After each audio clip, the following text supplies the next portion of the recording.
very big rugby school in the town, Outeniqua High School. That's where Duan van der Merwe, Warwick Geland, our Blitzbox, the previous captain, Devil Humans from as well. Not Scottish? No. No. He's about as Scottish as James Lowe is Irish. Yeah.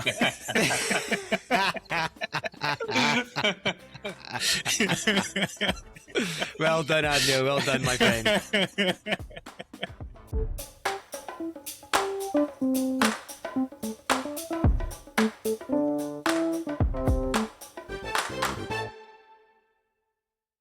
Gives me great pleasure to welcome onto the Sports Dentistry podcast this week, Dr. Adnill Kock.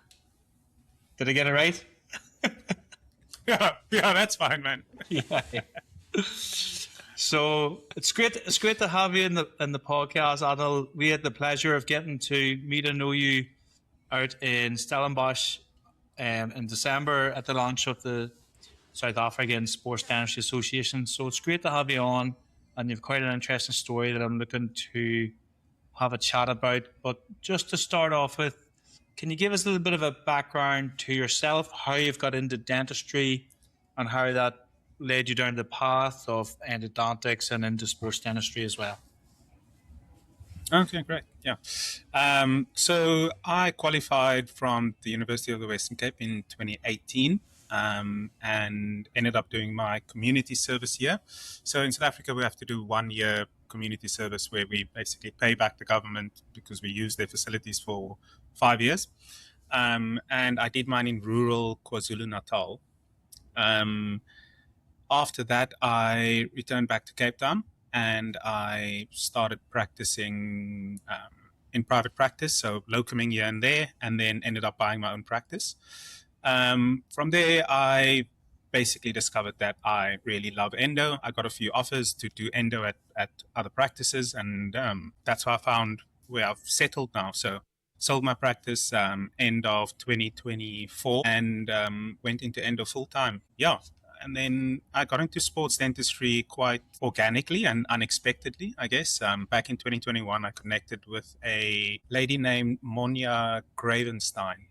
She runs Grey Group Management. It's a player management company in South Africa. And through that relationship, I started making custom mouthguards for some of the players, most of the varsity cup captains in Cape Town, actually. And that basically became my entry point into the world of sports dentistry. From there, I started doing some scans for Prevent Biometrics. And yeah, in that journey of providing these protective appliances for players, it really opened my eyes to the bigger picture. And I began to see that sports dentistry is more than just making mouthguards. It's more about prevention and trauma management and screening, education, especially education, and also helping protect athletes over the long term. So protecting them both in terms of their aesthetics and then protecting them in terms of their overall health as well, of which I think the oral health plays a major role. So yeah.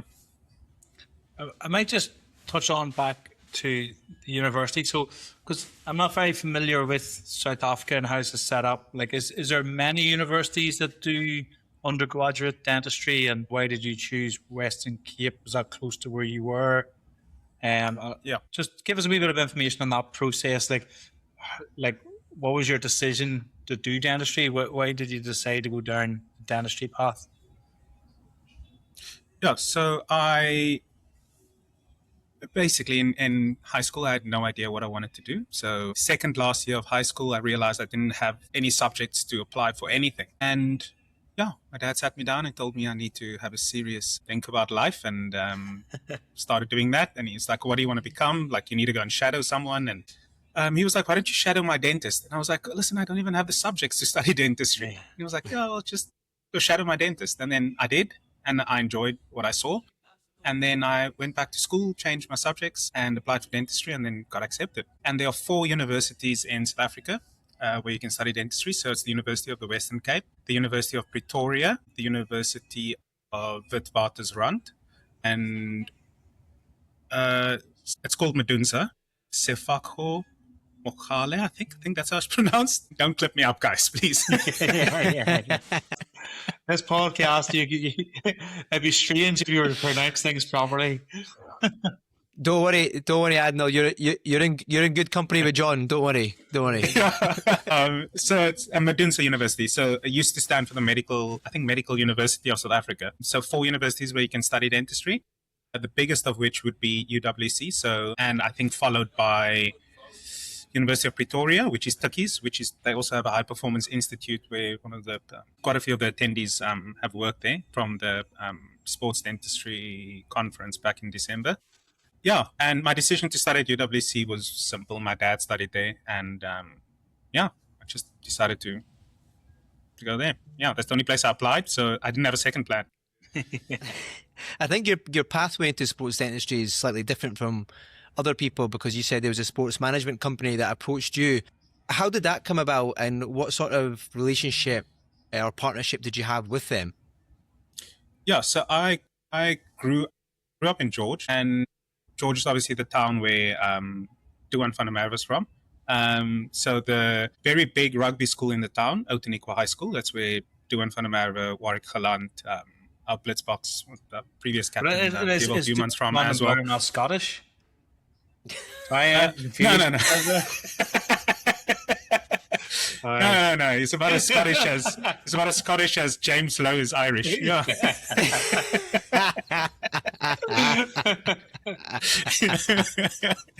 Well done, Adnill. Well done, my friend. So then through there, obviously, I had quite a few friends in Outeniqua who then stayed connected with these guys, and I guess got my name out there. And then from there, as soon as I qualified, that was 2 years after I qualified that I got connected. And from there, I think some of these players visit your practice and then end up posting it on Instagram. And then from there, things just take off, I guess. Yeah, that's basically how I connected with Monia, was through a mutual contact from Outeniqua High School. And she's doing absolutely amazing work. I managed to do some very, very cool things thanks to her. It was... this Varsity Cup thing basically started off as a sponsorship. So I was paying for the mouthguards myself. And from there, I just randomly got an email, which I thought was like one of my friends pranking me. It was someone asking me to come and scan the Stormers players. I was like, there's no way. Yeah. And then I ended up at DHL Stadium, and I was like starstruck, and ended up scanning a few of the players. A few of the players ended up coming to the practice. And then from there, that's how I got connected to Prevent. Yeah. Yeah, it's quite interesting. I think, especially with the rugby, that the instrumental mouth yards has really opened up some opportunities to develop sports dentistry and get closer with the sports dentistry, which is really good. I'll touch back before that. So when you started working with the athletes, you had your own practice. How did you find that process? So you were obviously quite young setting up your own practice. You wouldn't have been very long out of university. What's that like in South Africa? Is it difficult to get set up? Did you do a scratch practice, or did you buy over somebody's practice? Talk us through that decision and how was that experience for you? Yeah, I think I buying a practice. I bought an existing practice. Buying a practice 11 months into being a qualified dentist, I would not recommend that to anyone.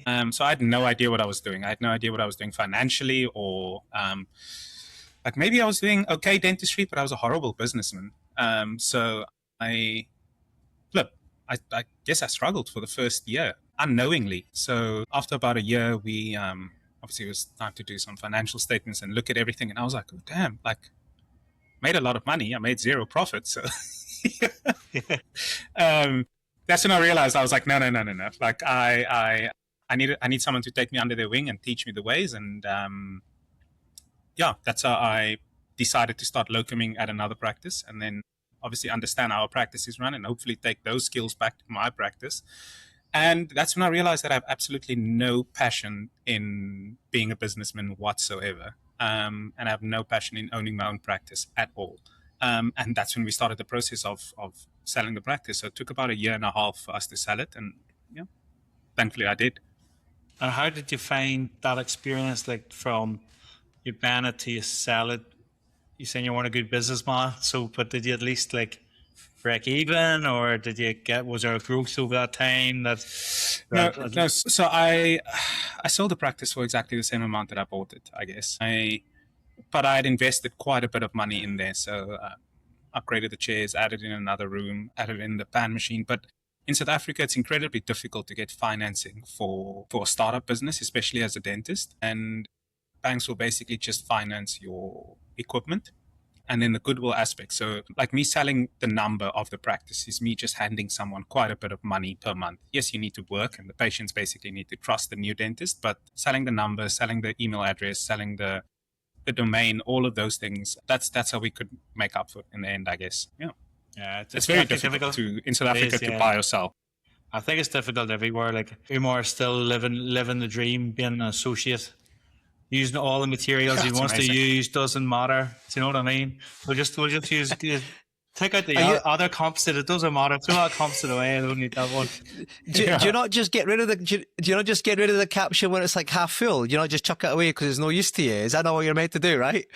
I thought that's what you're meant to do. You're meant to get a new capsule every time you do something, right? And the bond, you're just like, oh, just whack it all on. It's fine. Don't worry. He's still living the dream, and I've set up my own. Do you know? I understand all the issues you had, Adnill. I have them as well. I think it's hard because a lot of us go into dentistry to help people. We don't necessarily have that business experience or acumen and things like that. And then when you go into owning the practice, there's so much you just don't know.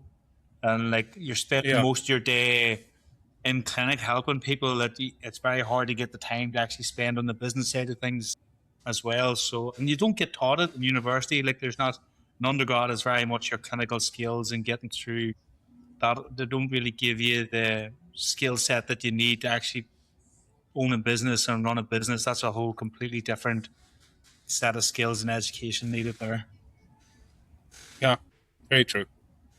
So I think I'm the same as you, Adnill. I'm not business related at all or business minded whatsoever. I'm just quite happy to focus on my work. But then it also gives me an opportunity to do things that I love, which is the sports side of things, and I'm able to take time off and not have to worry about how the practice is running or staffing issues and stuff like that. But if we can touch on your kind of specialty, which is endo, and we had a quick chat before we came on that me and endo are not friends. We're like this, right?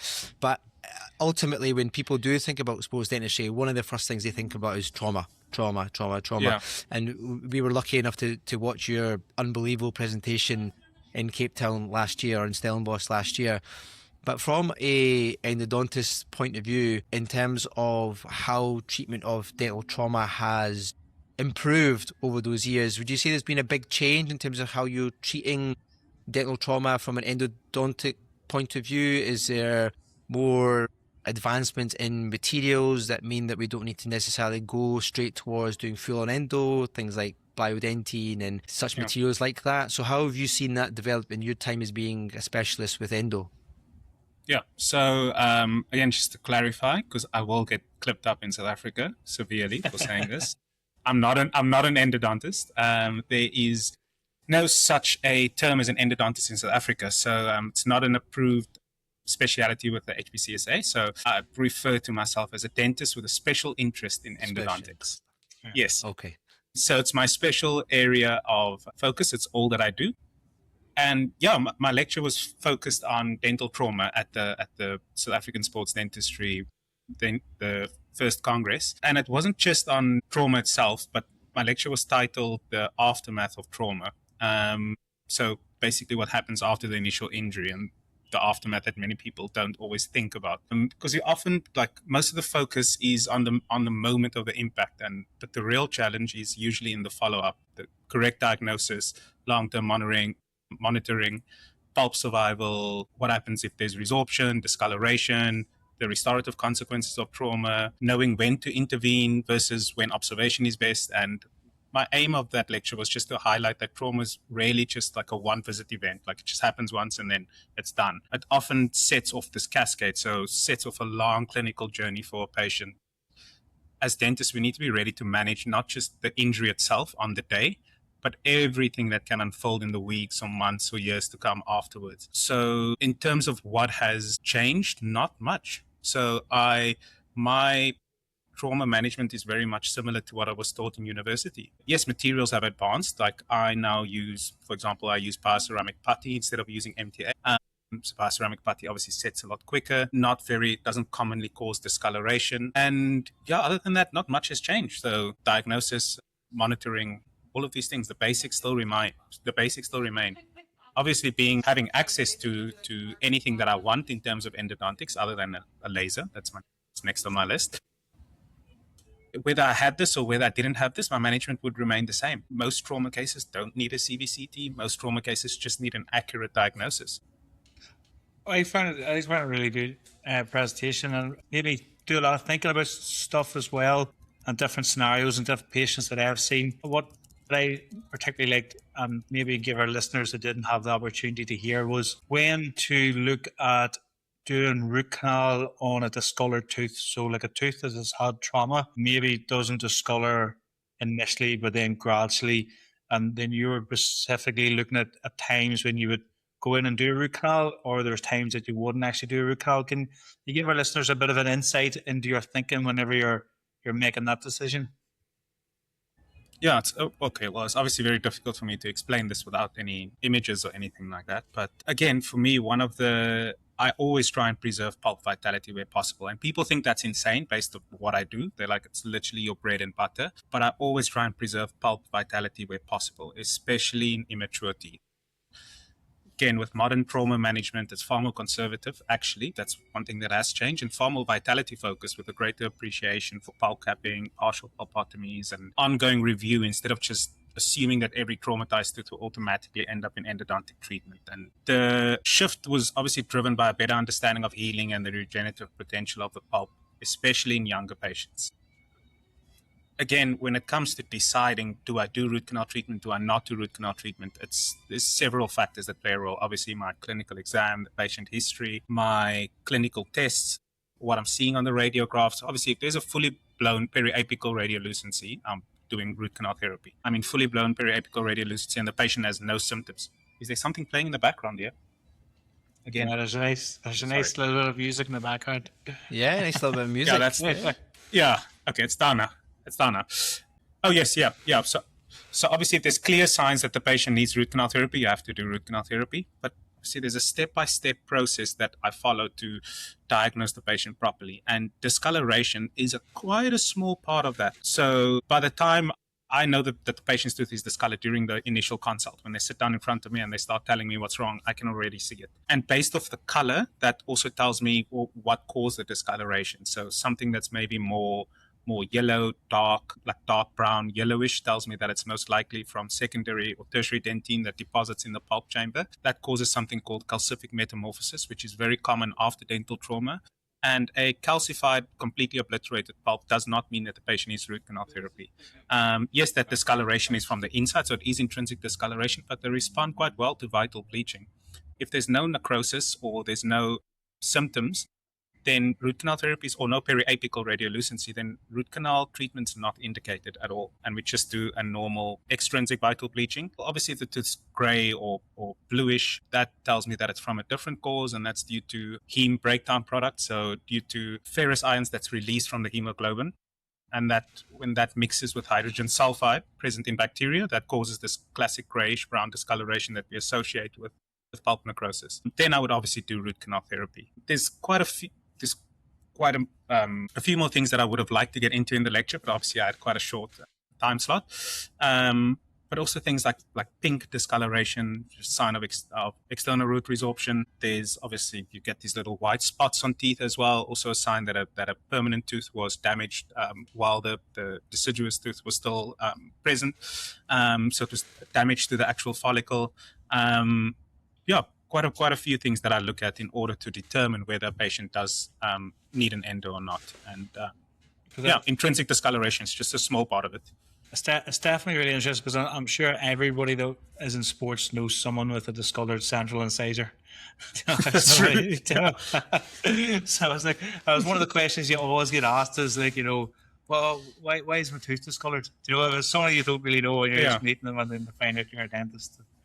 Yeah, so it was really interesting to see that there's different options there, and you have to get a proper diagnosis before looking at what's going to give you the result for the patient. So it's really interesting. So you're just sort of focusing a little bit on endodontics at the moment.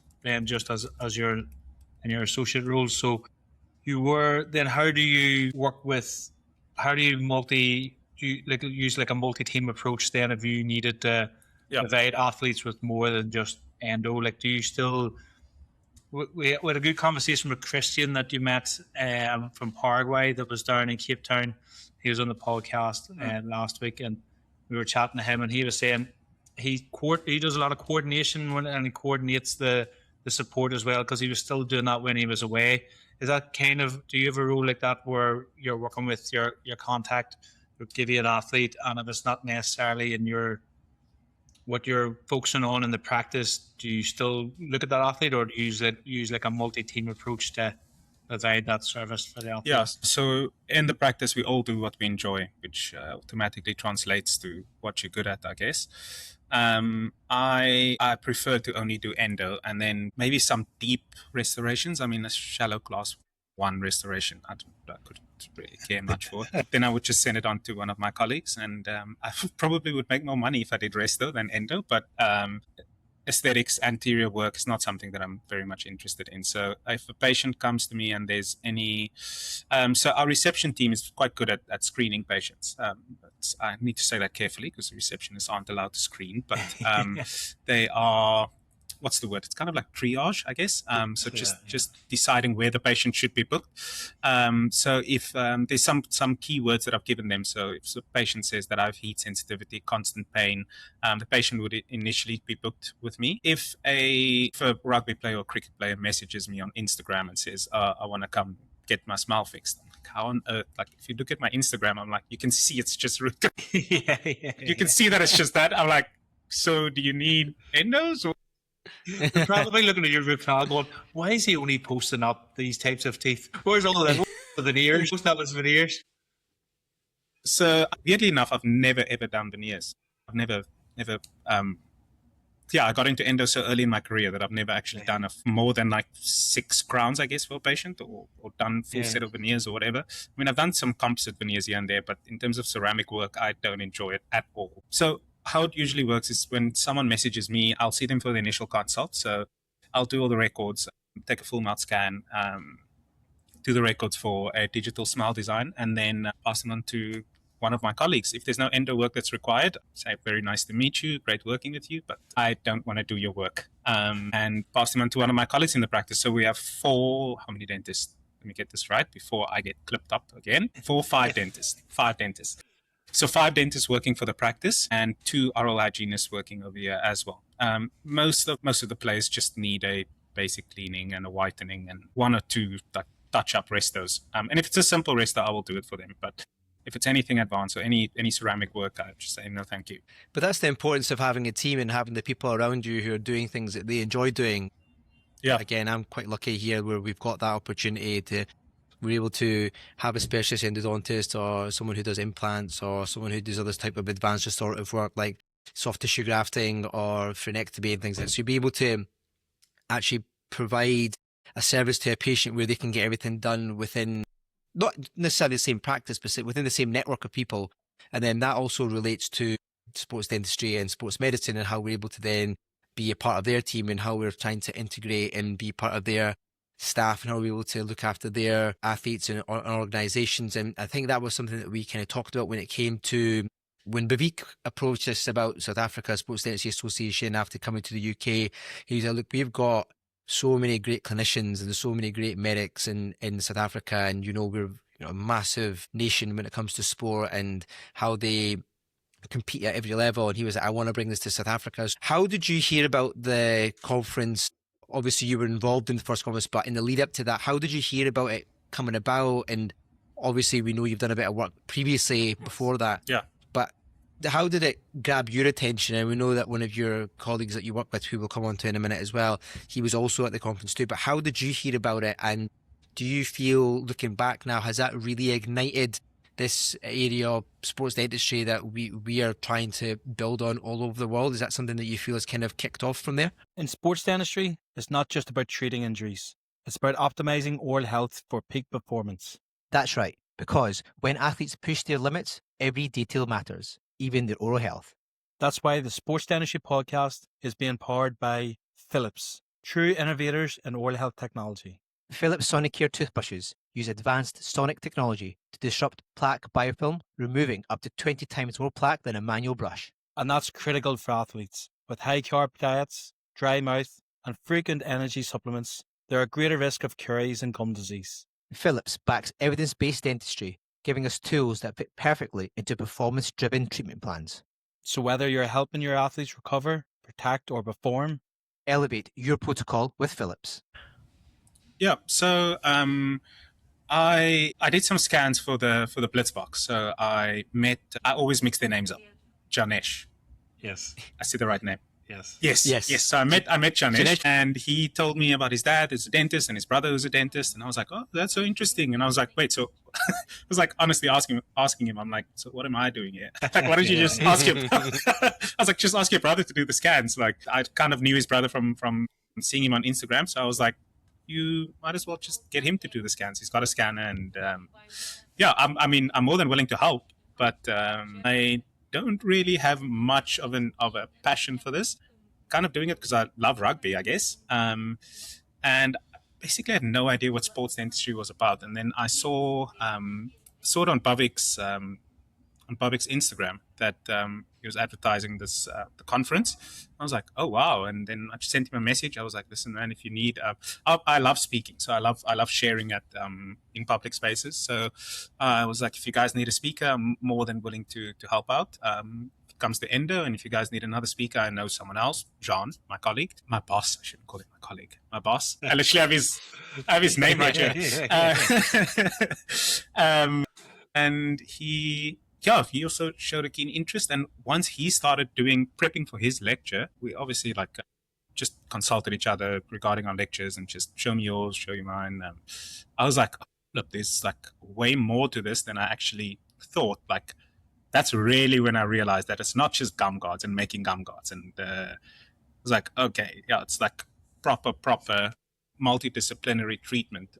And trying to offer someone who's got very, very limited time, usually very, very good standard of care, and holistic treatment. So one place where we can offer them everything. I say one place, even though we have specialist periodontists right across the corridor, and we operate as one multidisciplinary team. And just to come back to the earlier question, us multidisciplinary care for us in the practice, it's more interdisciplinary than just multidisciplinary. So we try and integrate our treatment plans, try and make sure that we're all on the same page. Because that interdisciplinary treatment is so important, especially for sports star, because they often need more than just one type of care to get the best outcome. Again, we don't just look at a patient and it's like, oh, there's one tooth, let's save that, let's fix what's broken, and then off you go. We try and focus on function and aesthetics and biology and timing, and then look at long-term prognosis, consider the fact that we're not going to provide someone with treatment knowing that they're not going to wear a mouth guard, and we try and get the athlete back to feeling confident and performing at their best and being biologically stable, sound with no pathology. And my role is, again, to manage the pulpal and endodontic side of things. So assessing the vitality of a teeth, dealing with trauma-related complications, monitoring healing, managing all the root canal treatments when needed, and helping preserve that tooth for as long as possible. And like I said, I'm usually involved. I'm not involved with the initial consult usually, but I am involved in the diagnosis, the follow-up, the decision-making, and around what happens at the initial part of the treatment. So phase one, which is the biologic side. And then someone like Sean obviously plays a completely different, but very important role, the one that pays. And then you've now, from the first conference, you've now got on board with the committee. So after your experience that first one, do you have a vision where the South African Sports Dentistry Association, where it can go? Yeah, I would love for this I'd love for it to firstly grow, I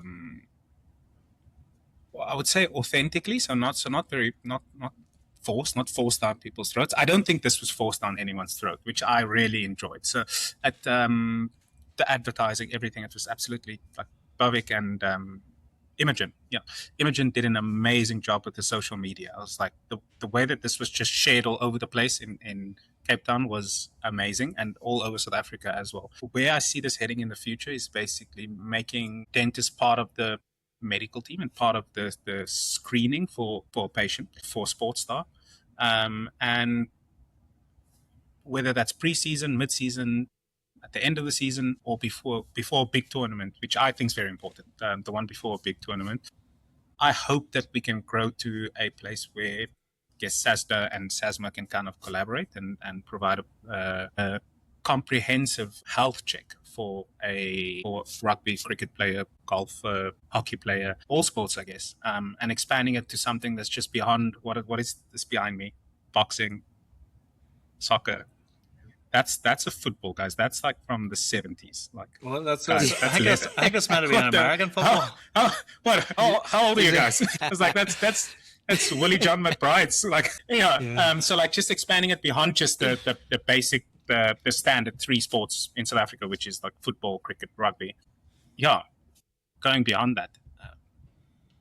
We've had quite interesting conversations in the last 2 guests. We had Christian on from South America, based in Paraguay, and we had Annie Seymour, and she does a bit of work with England Rugby, but they've just done, so she works for a corporate in the UK, Bupa, and they've just done like a partnership with Leeds Rhinos, which is one of the bigger sort of rugby league clubs in the UK, and they were looking at sort of different models that's caused a bit of a conversation between me and Umar, where we have been very much focused on looking after the first team players and elite athletes, and the model with the Leeds Rhinos is more about, as well as that, also doing oral health education with supporters and fans, and sort of obviously from a Bupa perspective, they have a practice close by and it's helping to build up their patient base.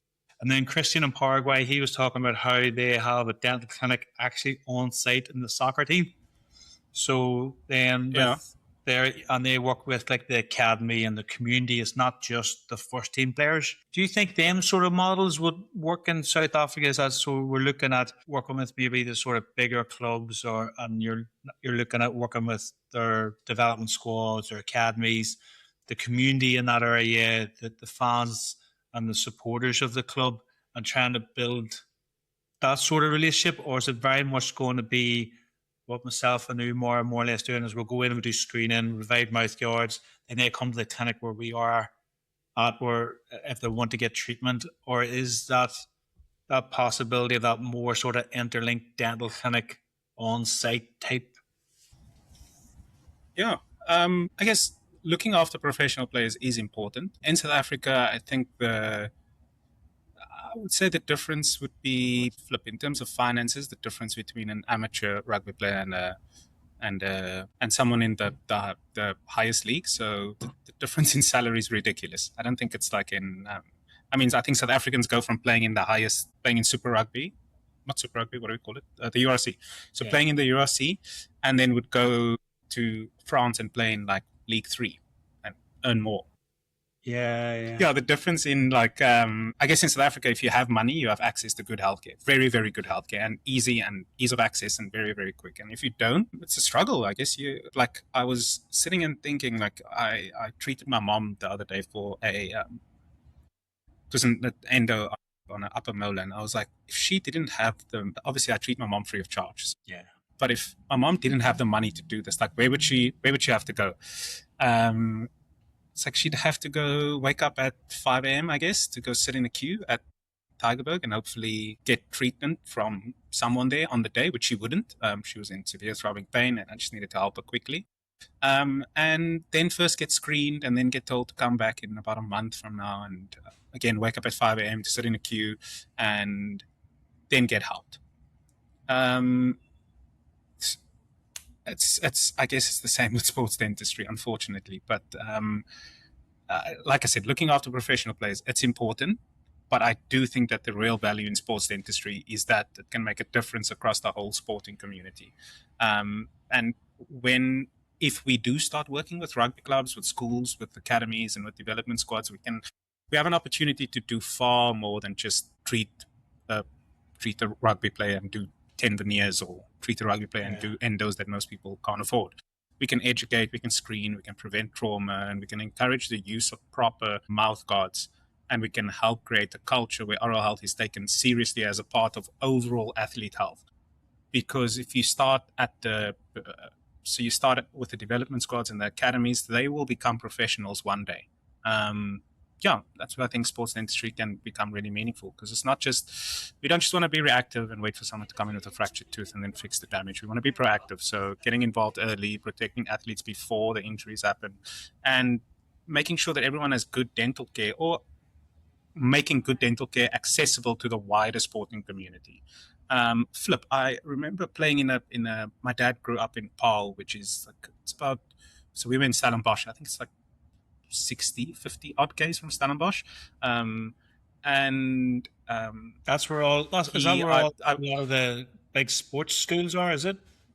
No? Yes. Yeah. So that's the school where Andre Pollard went to school. It's in Paarl. And yeah, but my dad played club rugby over there. And I sometimes go and help out, like if it's like their 100th year anniversary or whatever, I'll go and play a game there. I can't do that anymore, my poor hands. And I looked around one day and I was like, I am like, the people with teeth here, it's like you are outnumbered. Like there are more people without their front teeth over here than there are people with front teeth. It's like, that's absolutely crazy. I was the only one wearing a mouth guard. Only one. This is 2019. Yeah, 2019, playing. I was like, that's absolutely crazy. And we were playing this like it was their very big game. It was like the derby game. And it's like, I'm the only one with a mouth guard. I'm the only one with like, it's like strapping on my wrist. I was like, I might as well, I'm losing my street cred here. I'm gonna take this out. Yeah. So like, but again, just to summarize, I don't think sports dentistry must be limited to the top 1%. Yeah. It's absolutely, yes, it matters at elite level, but it also has a role in schools, in local clubs, and in rugby structures and development pathways. And if we can bring prevention, education, and proper protection into those spaces, we can make a real difference long before that athlete even reaches the professional stage. Because most of these problems came from when these athletes were teenagers and in their early 20s. I think by the time they reach 25, like, brush your teeth, wear a mouth guard. Yeah. No, it's really interesting. I think that's having an impact, but it's just trying to find a way in which that can be done, whether that's in partnership with clubs or in partnership with schools or health boards, or whatever way we can do to try to help get into that level and make it. I think that the cost is always a barrier, no matter what you want to do in life. Cost is always a barrier, and it's trying to especially now when so much stuff is digital, just like good digital education, it's really, it's cheap and it's easy to get out, and it's just trying to build that in, isn't it? Yeah, and I think you're right. I think we always talk about, the elite or the top level, but actually it all starts many, many years before that. And that's where I think we probably need to take a bit more of an approach when it comes to getting into schools or getting into academies or getting into under 13s. We had Christian on who talks about he looks after the soccer clubs under 13s all the way to the first team. So hopefully by the time the teenagers are getting through the academy, they're getting more of an emphasis on oral hygiene and the effects that can have on potential systemic diseases or systemic issues that they might have as well. So how do you see the growth of sports dentistry in South Africa going now that the first conference is out of the way? There's obviously been some discussions with the newly formed SASDA committee. What does 2026 and beyond look like for you guys? That's actually an ongoing discussion. So I would really like to see another conference. It was amazing. It was Flip. I really, really enjoyed it. I enjoyed it. I didn't know what to expect, firstly. And it was absolutely incredible, the conference. And like, there was so much energy in the room, and like a real sense that sports dentistry is growing and that more clinicians are starting to see how important the field really is. And it was inspiring to be surrounded by people like the two of you who are so passionate about athlete care and prevention and raising the standard of what dentistry can contribute to sport. I think what also stood out to me again was like the quality of the conversations, that it wasn't just academic, it was practical, it was relevant, it was exciting, and there was a real momentum to it. And I think going into 2026, if we can just carry on with that momentum, I guess, and just build towards another conference, possibly when South Africa plays the All Blacks. And Yeah, amazing. that'd be good. That's when is that? That's New Zealand are doing a tour, aren't they, this year? The All Blacks are doing a tour. I think it's end of August. Yeah, I no, think. But again, it's the 7th again in December, so I guess there's that as well. Yeah. Yes, I suppose. And there's the Cricket World Cup next year. Yeah. I suppose it just takes a little bit of timing, doesn't it? I know we've been involved now in a few conferences and it's getting the timing, but I think the big thing is trying to, like we always said, like linking in a Sports Dentistry Association conference. The big thing that sets us apart from the rest of dentistry is sport, and that's why it's so important to link it in with sport, and why we always feel the athlete Q&A is so important, because it brings you the person that you're trying to help, and it gets their attitudes and their mindset and where they're coming from. So it's okay us, particularly I think the example I always use is, but like the sports nutrition is sort of not counterintuitive to good oral health, but the athlete's not going to listen to us when we started to talk to them about when they should be eating and the frequency they should be eating and things like that. But it's how we work with the athlete to make sure it's helped. So that's why it's always great to get that athlete mindset in the Q&A. So like you're thinking, rugby is obviously the biggest sport in South Africa. Would that be correct? And then you would find that if we linked it in, if the South African Sports Dentistry Association linked it in with a rugby each year, that would attract people to come out and get involved. Yeah, definitely. I enjoyed that. I enjoyed the athlete voice. Again, what I really enjoyed was having guys like Janesh and Dr. Green, the sportsman, and Clint Redhead and Darren Green and Raggy. Yeah.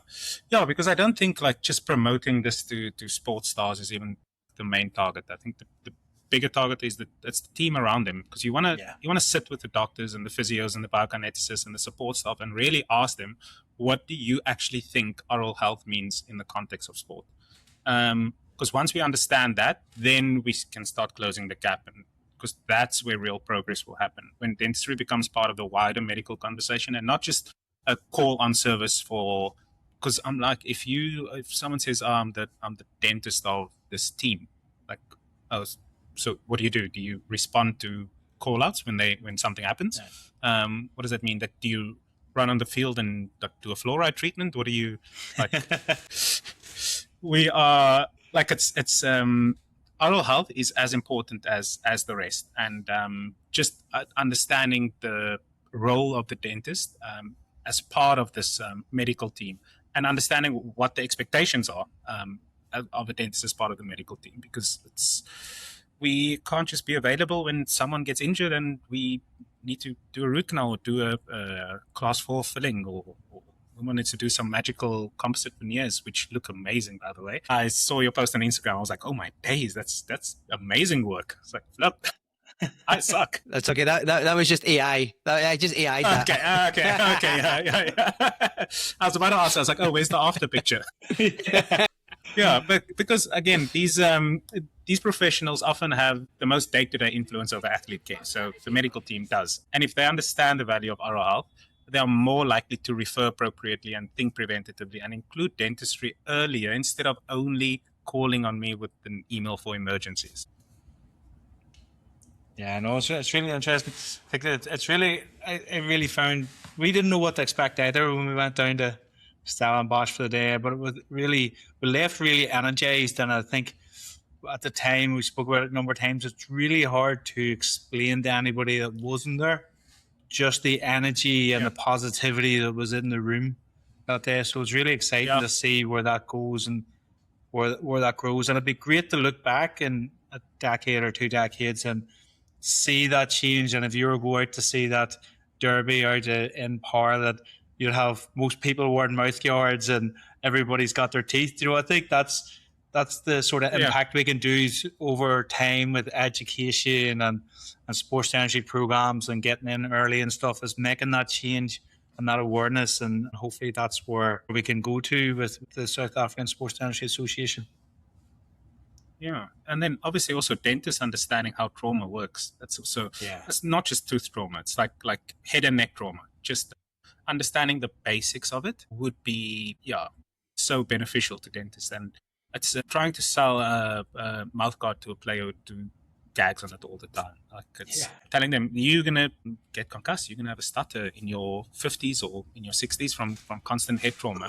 Then flip out, gag for 80 minutes straight, rather. Like, don't clip me up, don't clip me up.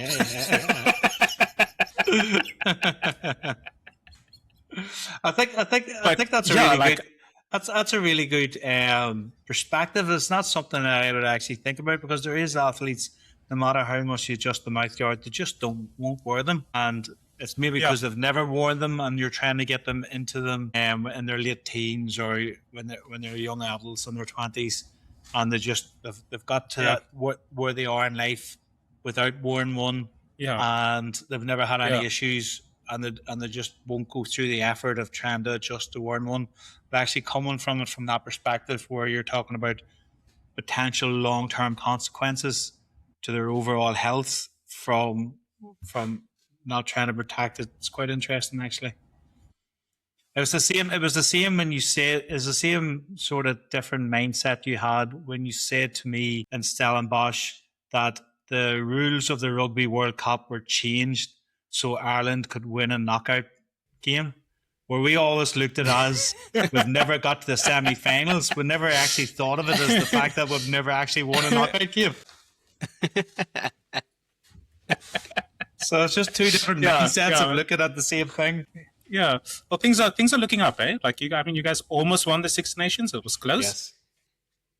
Yeah, I guess you guys were relying on the English to help you guys with that. Yes, but then the team that the team that 14 men, the South African 14 men beat, won the Six Nations. So I'm not sure any of the Northern teams are at the moment. Yeah, so you guys have like Australasia 2.0 there. So yeah. We are delighted to have Ionate as a sponsor for the Sports Dentistry podcast. Are you looking for a water bottle that's built to keep up with your active lifestyle? Look no further than Ionate, the totally leak-proof water bottles with triple lock technology to prevent spills no matter where you're headed. With a simple one-touch opening mechanism, you can sip on the go without hassle. Plus, Ionate's sleek modern designs are not only functional, but can be personalised just for you. Made from high-quality steel, these bottles are easy to clean, and best of all, they're sustainable. From 320ml to 1200ml, Ionate has the perfect size for you, whether you're just out for a jog or going on a long hike. And it doesn't stop at the water bottles. Ionate also has travel mugs and flasks to keep your drinks just right wherever you are. Ionate have officially licensed water bottles for the NBA, NFL, MotoGP and British and Irish Lions, so you know you're getting the best. I have been using the bottles for a long time now and cannot recommend them highly enough. So head over to www.ionate.co.uk to get your hands on the best bottles in the business, bar none. Now back to the pod. I think just going on to that, the conversations that were had that evening was great. Everybody was able to kind of just unwind and be able to share experiences with the people who made the trip down from Joburg, from Paarl, from other parts of South Africa, and just how they left feeling energized and how they felt like they were going to be able to spread the word amongst the community there. And I think, you know, as John said there, we weren't sure really what to expect. And I kind of said to John, regardless of what happens, South Africa is an amazing place. Cape Town and Stellenbosch are absolutely world-class places to be. So regardless of what happens, you know, it's going to be amazing. But the fact that people who were presenting on the day put so much effort into their presentations and put so much effort into the just being there and answering questions and making the trip from all different parts of South Africa to be there was great to see. And I think a lot of thank yous have to go to the Gander boys and the Gander brothers for doing that. And I certainly think that this year or next year, whenever the second conference will be, I think people will have FOMO because the way that it was portrayed on videos and photography and just how it came across was exactly how it was. It was fun, it was educational, it was engaging, it was a good time had, and we were able to get two of the best South African athletes on for Q&A. So how Janesh managed to get those two on with Nadine and Shakes was amazing, and they've gone on to win so much since we've seen them. And also with regards to the sevens and how the day panned out and South Africa winning the sevens on the day, and then also they won the series as well. It couldn't have gone any better.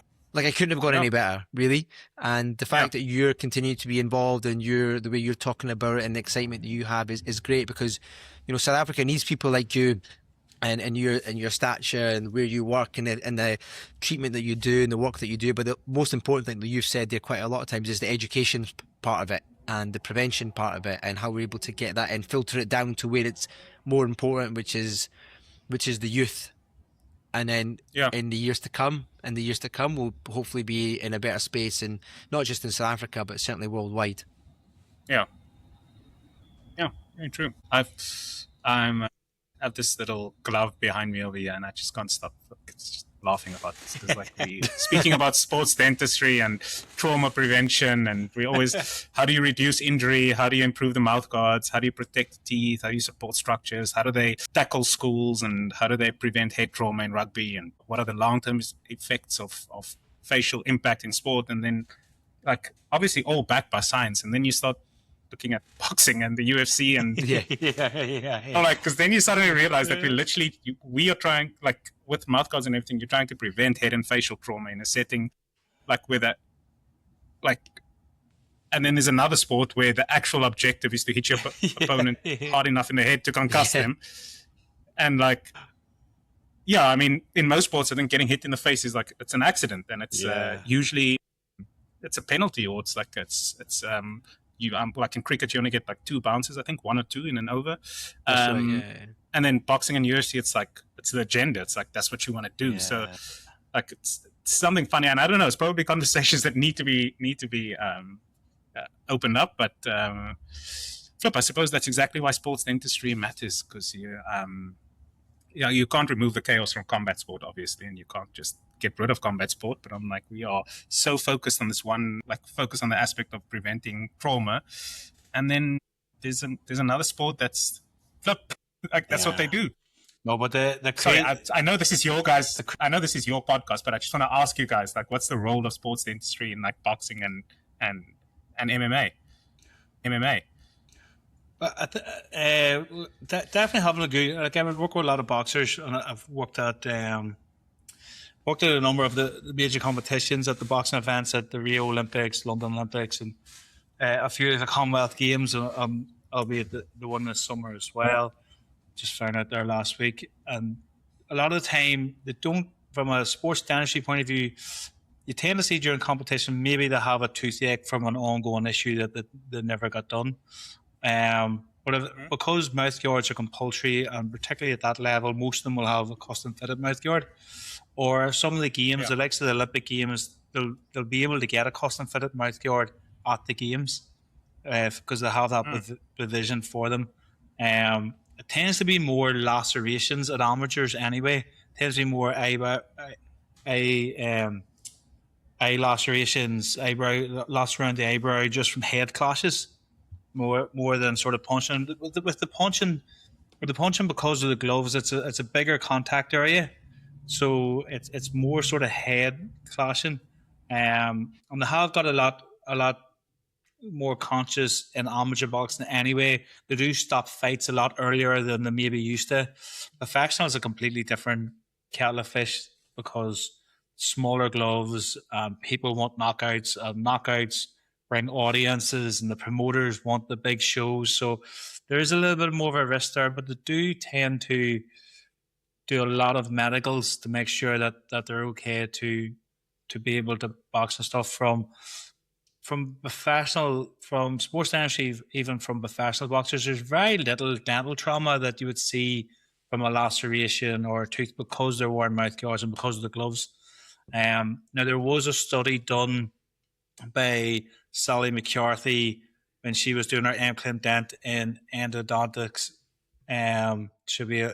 She's a big endodontist. She likes her endo as well. But she was looking at the sort of repeated, so not so much like a big hit, but the repeated trauma that you would get from sparring and the mild sort of concussions and stuff. And she found, I actually must send you the paper, you'd probably quite interested. She found long term that the pulpal health, it's more like there's a lot more pulpal necrosis, not so much due to a single impact, but more of that repeated low grade impact that they would be getting through sparring and through competition through their career as boxers. So that's quite interesting.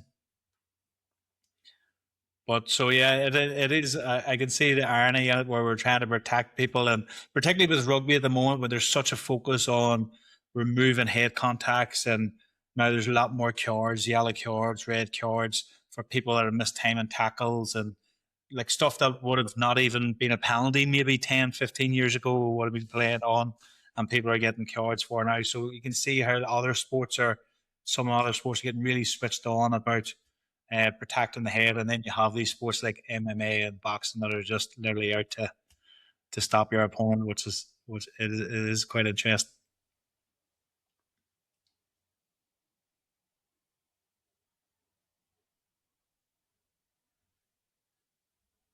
Yeah.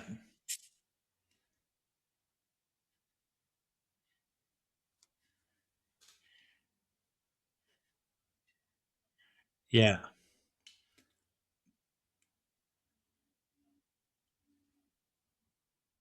Oh yeah, well, if you've read it, you read it.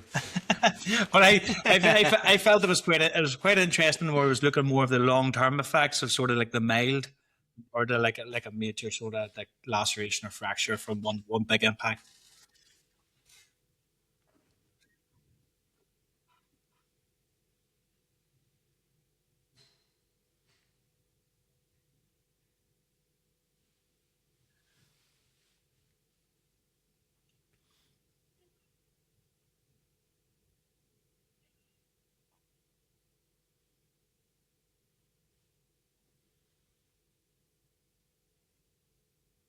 Yeah, yeah. No, it's interesting.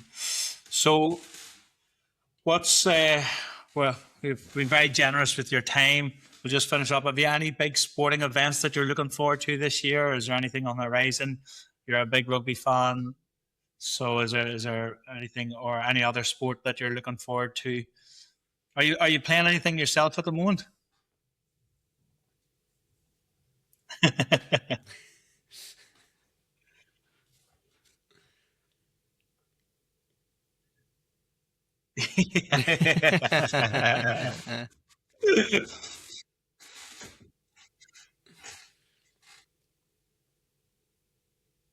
Yeah.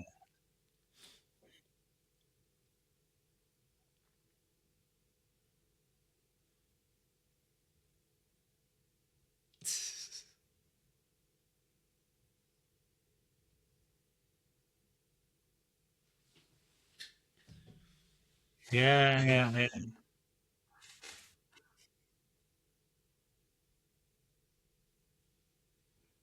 yeah. Man, the Man United fans are all coming back out. They'll be. Yeah.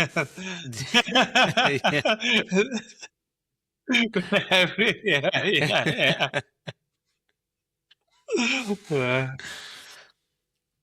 He's been doing a good job. Michael Carrick's been doing a good job, and I think the Premier League, not just in the top end, but the bottom end as well. And just talking about Tottenham possibly going down. So, but there's so much sport on all the time. But this year in particular, there's lots of big stuff happening. We've just obviously had the Cricket World Cup, Six Nations. We've got the Football World Cup, and then we've got, like you see, New Zealand going to South Africa as well, and Commonwealth Games. So there's so much to look forward to. And I was speaking to somebody the other day saying, if you don't do sport and if you don't play sport, like how do you fill your life? Like what do you do if you don't enjoy it, if you don't watch it? Can you explain to me what it is that you do in your spare time?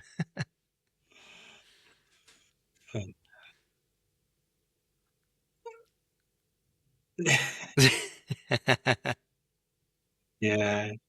I know, yeah, yeah, yeah. Yeah, yeah. It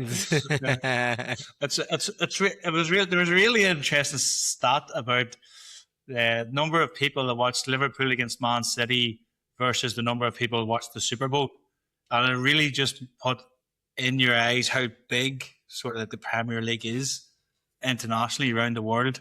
You know, like there was more people. People were talking about how the Super Bowl was the most watched Super Bowl, but it was like 3 times more people or something watched a regular Premier League game between Liverpool and Man City. You know, it's crazy somehow some sports are so big.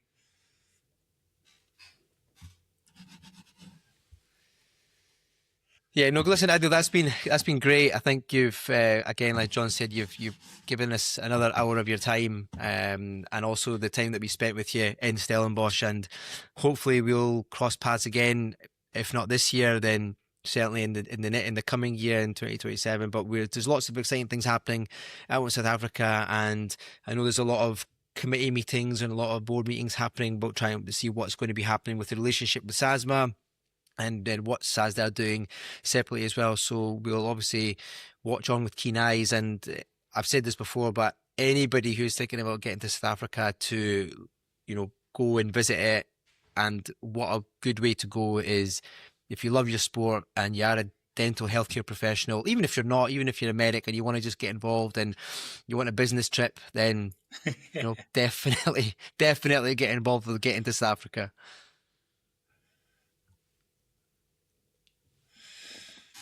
Great. Yeah, great catching up, and we'll chat soon. Thanks very much, Adnill. Cheers, buddy.